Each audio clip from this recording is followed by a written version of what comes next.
আমি চাকরি করব। কি তুই চাকরি করবি? তুই তো পড়াশোনাই করিস না, তোকে চাকরি কে দেবে? একটু তো পড়াশোনা করি, ওই জন্য তো ইন্টারভিউ থেকে কল এসছে। ইন্টারভিউ দিয়ে কি হবে? ইন্টারভিউ পাস হয়ে গেলে চাকরি করব। চাকরিতে কত মাইনে? ওই 20-25 হাজার টাকা মতো হবে। শুয়োরের বাচ্চা, তুই 20-25 হাজার টাকার জন্য লোকের লেবার খাটতে হবি? তোকে কোথাও যেতে হবে না, তুই আমার কাজগুলো দেখাশোনা কর। আমি কেউ জানি না, আমি চাকরি করবো বাস। লোকে আমার কাছে লেবার খাটে, এ আবার লোকের কাছে লেবার খাটতে হবে, শুয়োরের বাচ্চা। আর তোর এই চুলগুলো একদম দেখতে ভালো লাগছে না। তোমার ভালো লাগছে না তো আমি কি করবো? আমার তো ভালো লাগে। ঘর থেকে বেরিয়ে যাবো কাছটা। এইলে 100 টাকা, চুলটা কেটে আয়। আর শোন, ভাটাতে ট্রাক্টরে তেল শেষ হয়ে গেছে, এইলে 1000 টাকা ড্রাইভারকে দিয়ে দিবি।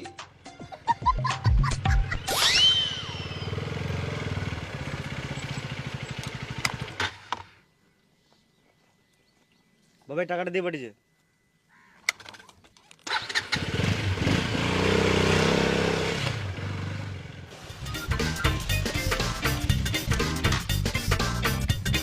আমি তো চুল কাটবোই না মারা, যা হবে দেখে নেবো।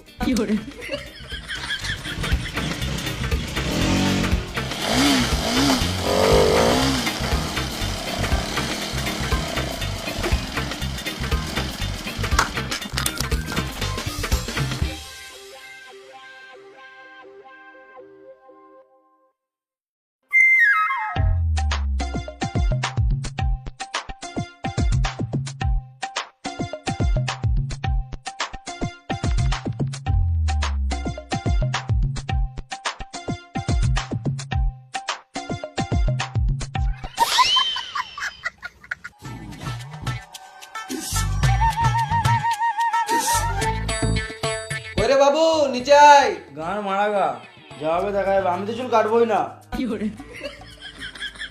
নিচে আয়, দেখি কেমন চুল কেটেছিস। আসছি।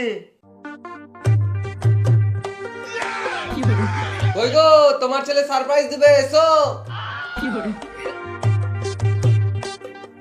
তোর মাও চলে এসছে, এবারে গামছাটা খোল।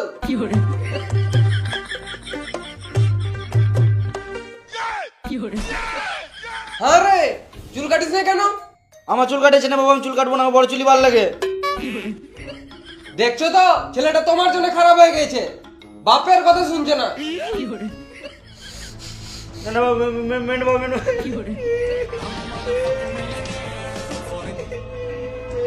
চুপ, একদম কথা বলবি না। হ্যালো, ট্রাক্টরে তেল শেষ হয়ে গেছে। তেল শেষ হয়ে গেল মানে? খানিকক্ষণ আগেই তো 1000 টাকা তেল ভরলি।